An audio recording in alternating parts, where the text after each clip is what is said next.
په دغه ټیمز کې مهمه خبره دا ده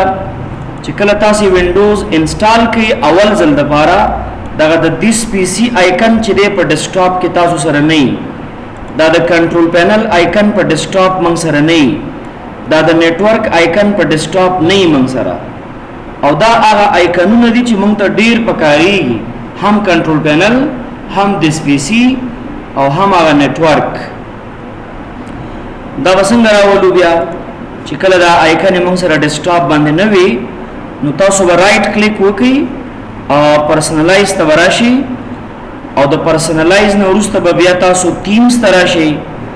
او د ټیمز نه وروسته به لاندې راکیږئ ډیسکټاپ آیکن سیټینګز ته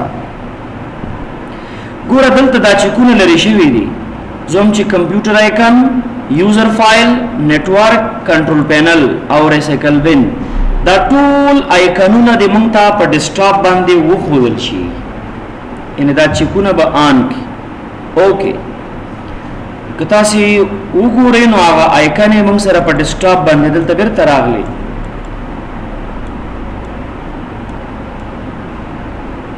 تاسو په خبره پوه شئ کنه هغه